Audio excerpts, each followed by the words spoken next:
The text chimed at exactly 11:47 at night.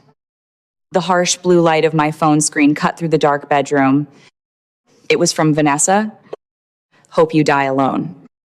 You bitter spinster. I locked the screen and pulled the covers back over my shoulder.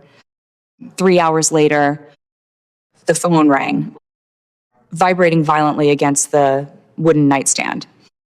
My mother's voice shattered the quiet of the room, hysterical and breathless. She screamed that Vanessa's spleen had just ruptured. She was dying.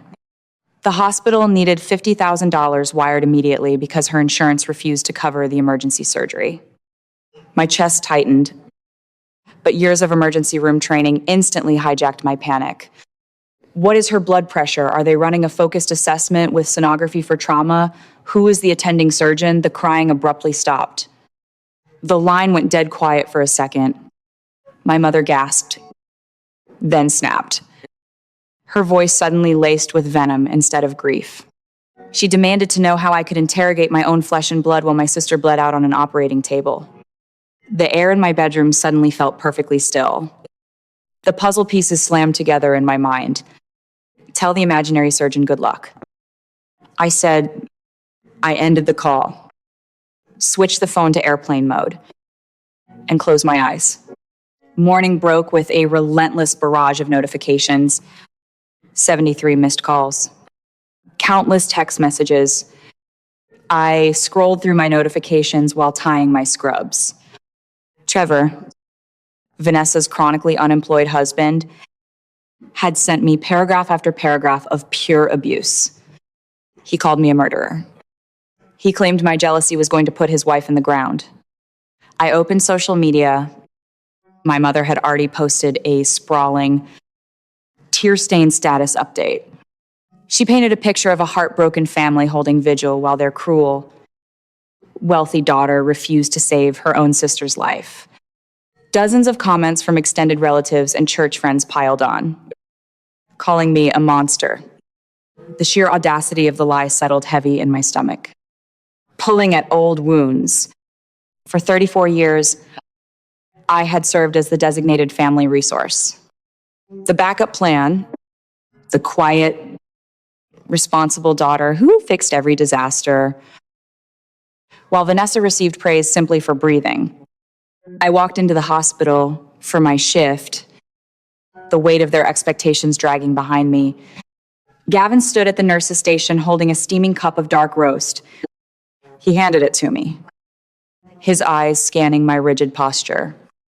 He gently asked what was wrong, offering to cover my first hour if I needed to sit down.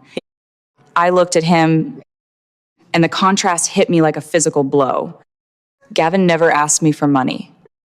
He never demanded my time as a condition of his affection.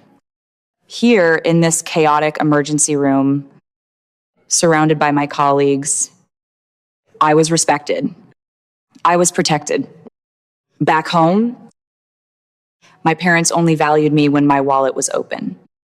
I took a sip of the coffee, letting the warmth push back the cold dread in my chest. My phone buzzed in my pocket. Aunt Catherine. She was my mother's younger sister, the designated black sheep who had moved away decades ago to escape the madness. I stepped into an empty supply closet and answered. Catherine skipped the greeting entirely. She told me to lock down my bank accounts immediately. Vanessa went to the emergency room for a panic attack. Catherine said, her voice steady and sharp, the hospital discharged her hours ago. Her copay was $1,200. Your mother fabricated the surgery because Trevor's luxury sport utility vehicle is up for repossession on Monday. They need $50,000 to save his car and pay off their maxed out credit cards. The breath left my lungs. They were willing to weaponize my deepest fears, willing to pretend my sister was bleeding to death, just to fund their lifestyle. Before I could speak, Catherine laid out her exit strategy. She told me she was done watching my mother destroy people. She promised to send me the definitive proof, but warned me that she was changing her phone number by noon and boarding a one-way flight to live with her daughter in Ohio. She told me to burn their house of cards down. Then she hung up. Catherine was finally free. Now, it was my turn. The proof arrived 3 minutes later. Vanessa, entirely addicted to the dopamine rush of social media sympathy, had posted a tragic photograph of her wristband and medical paperwork. She added a caption about surviving her darkest night. She tried to blur the medical jargon, but she missed the bottom line. Catherine's screenshot magnified the mistake perfectly. The text on the discharge paper was undeniable. Diagnosis, acute panic attack, patient copay, $1,200, no ruptured spleen, no emergency surgery. The extortion was documented in high definition. I refused to engage in a screaming match. Toxic people thrive on your emotional reactions. They want you to lose control so they can play the victim. I chose a different weapon. I spent my lunch break on the phone with a licensed process server, paying a premium for immediate public delivery. Erica and Curtis, desperate to secure their $50,000 before the repossession men found Trevor's car, escalated their grift. They maxed out their absolute last line of credit to rent a patio space at the local country club. They invited all of their wealthiest acquaintances to a medical recovery and support brunch. It was a live fundraising scam. Dressed up with mimosas and crocodile tears, I parked my car across the street from the country club. I watched the patio through the windshield. My mother stood at the head of the table, dabbing her eyes with a napkin, undoubtedly spinning a tragic tale about my heartlessness while her friends reached for their checkbooks. Then the process server arrived. He wore a sharp suit and carried a thick manila folder. He bypassed the hostess, walked directly onto the patio, and stopped right next to the mimosa fountain. His voice boomed across the manicured lawn, easily cutting through the polite chatter. Vanessa Hughes, he announced, "You are being served with a formal cease and desist for attempted financial extortion and wire fraud." He dropped the heavy folder directly onto her plate. It landed with a definitive thud. The entire table froze. The wealthy friends stared at the folder, then at Vanessa, their checkbooks suddenly vanishing back into their designer bags. The process server turned on his heel and walked away.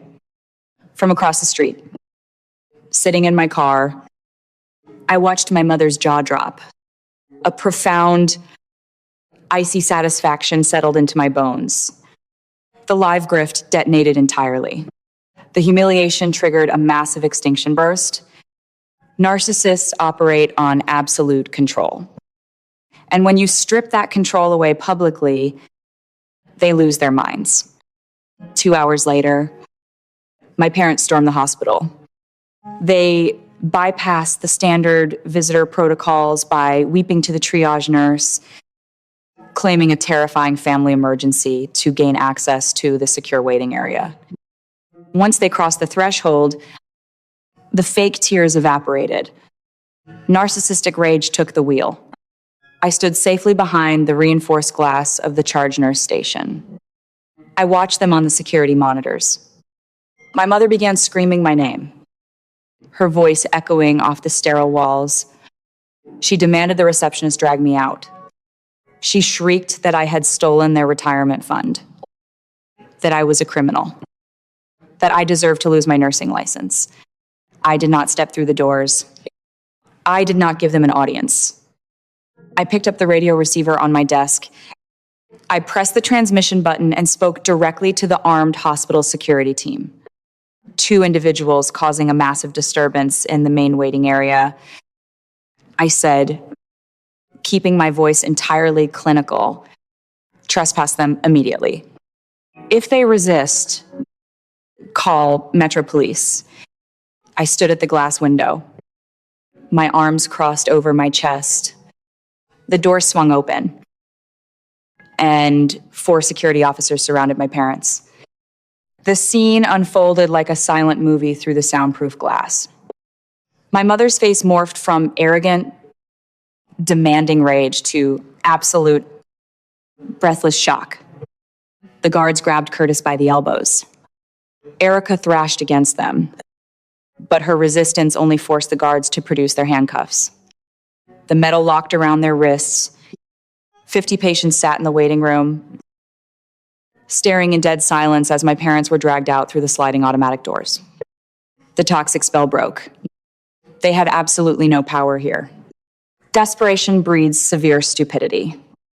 Cut off from my bank accounts and banned from the hospital. Trevor and Vanessa made a fatal miscalculation. They needed $50,000 by Monday. So they turned to the internet. They launched a GoFundMe campaign, setting the goal at exactly $50,000 to cover devastating medical debt. In the description, Trevor explicitly named me, claiming I had abandoned my dying sister and left them destitute. They pushed the link across every social media platform, begging strangers for donations. I knew that fighting them in the comment section was a waste of time. I knew that waiting for a standard police investigation would take months. I needed to expedite their karma. I gathered my arsenal. The screenshot of the $1,200 copay, the legal cease and desist document, the hospital security report detailing their criminal trespass. First, I submitted everything to the Trust and Safety Division of GoFundMe. Within 4 hours, the campaign was suspended, and a massive red banner replaced their plea for money. Then, I delivered the kill shot. Trevor worked for a mid-level logistics firm, a company that heavily prioritized its corporate image. He had foolishly listed his corporate title on his social media profiles to make his fundraising pleas look more credible.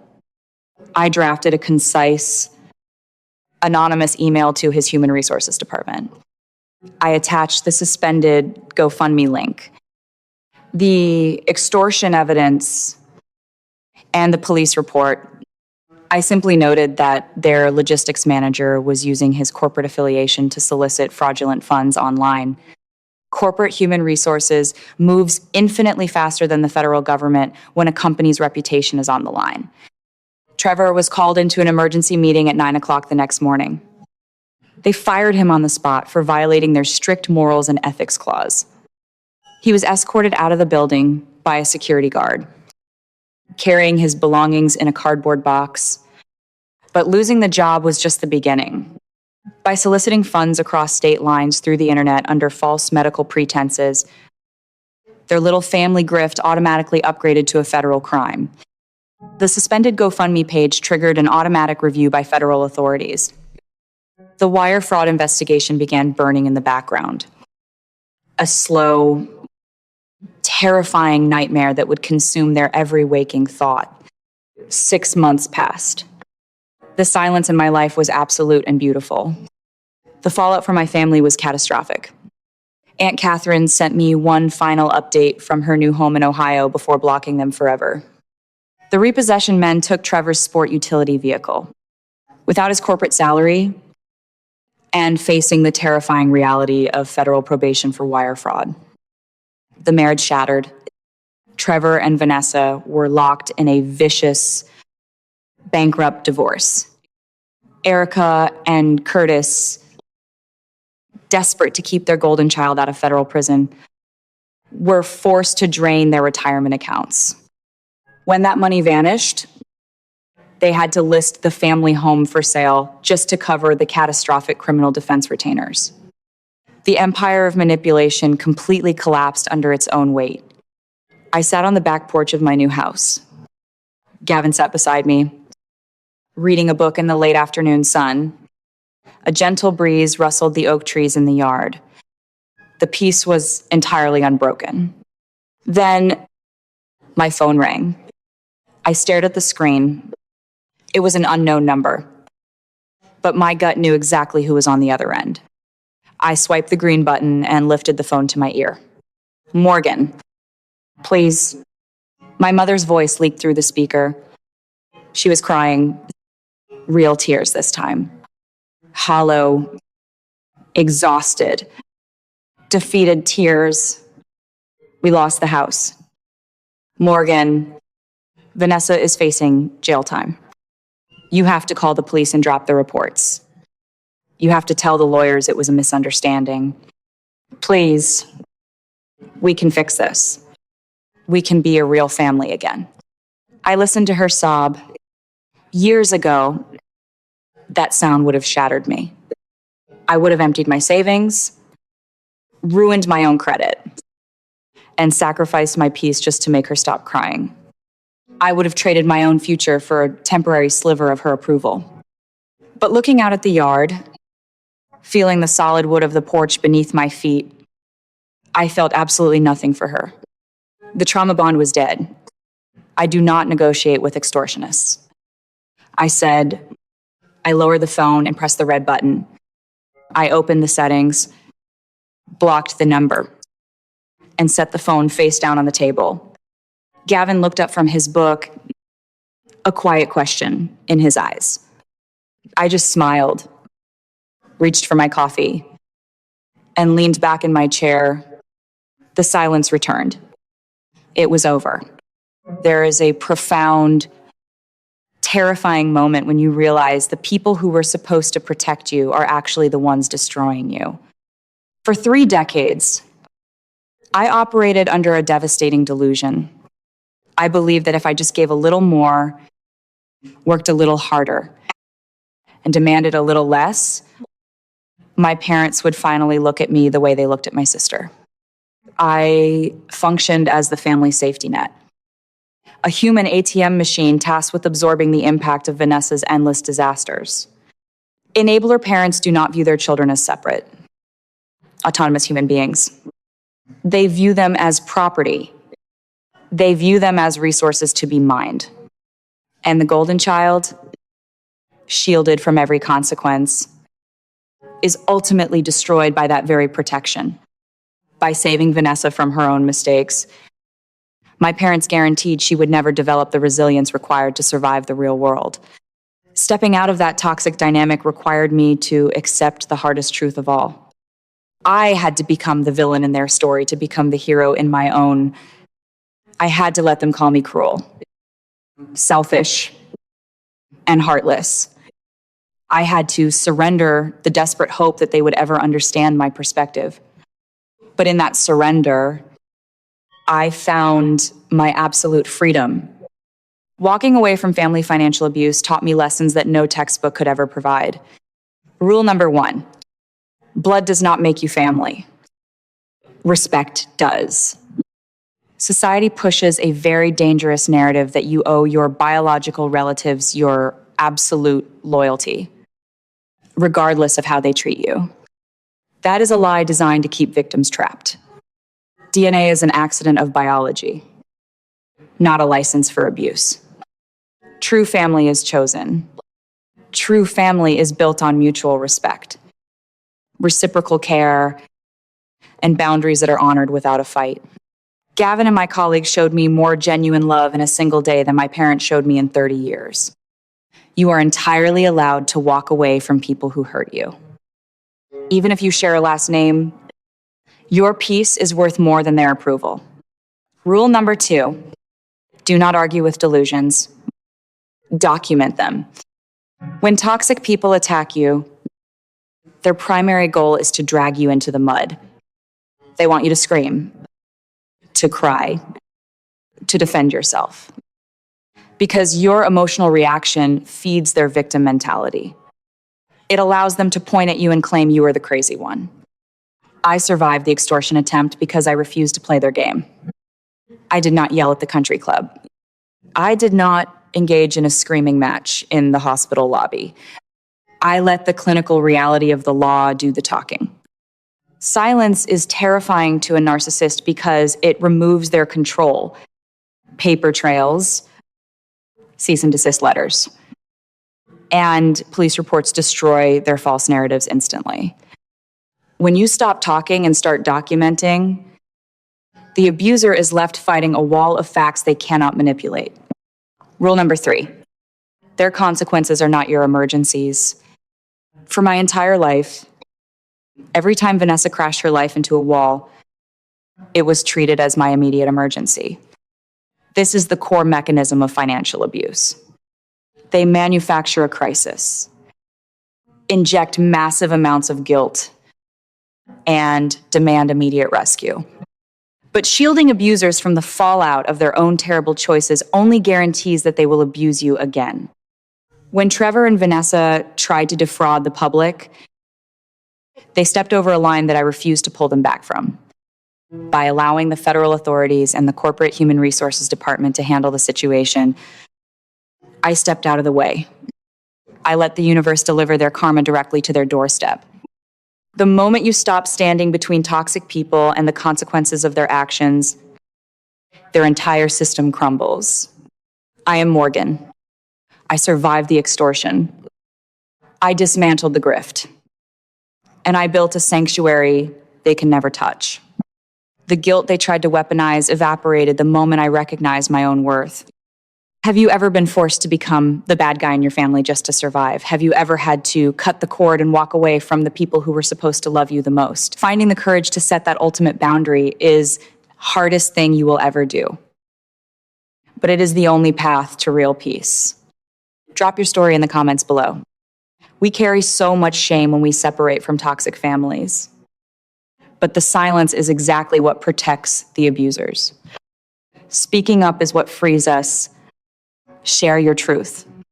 I know exactly what you are screaming at the screen right now. You are sitting there wondering, how on earth did a brilliant emergency room nurse put up with being treated like a human ATM machine for 34 years? Why did she not block their numbers and walk away a decade ago? It is incredibly easy to judge from the outside. But let us break down what actually happens in the trenches of these toxic family dynamics. Morgan was not stupid, and she was certainly not weak. She was a victim of what psychology calls intermittent reinforcement. I call it the slot machine effect. When you grow up with enabler parents and a golden child sibling, love and approval are handed out in tiny, unpredictable crumbs. You pull the lever by paying off a credit card, fixing a disaster, or making yourself useful, hoping that this time you will finally hit the jackpot of genuine affection. Most of the time, you get nothing but more demands. But every once in a while, they throw you a crumb, a smile, a rare thank you, and that single crumb keeps you hooked to the machine. Morgan stayed because she was conditioned from childhood to believe she had to purchase her family's love. But when that midnight extortion call finally shattered the illusion, Morgan did not just get mad. She got smart. Let us analyze the absolute masterclass in financial and emotional self-defense she just executed. First, she used what I call the audit strategy. When her mother demanded $50,000 for a ruptured spleen, Morgan did not panic or immediately reach for her checkbook. She asked for blood pressure readings and sonography details. Remember this rule: scammers absolutely hate details. Whether it is a shady contractor or a toxic relative, the moment you ask a manipulator for receipts, itemized bills, or hard data, their entire grift collapses.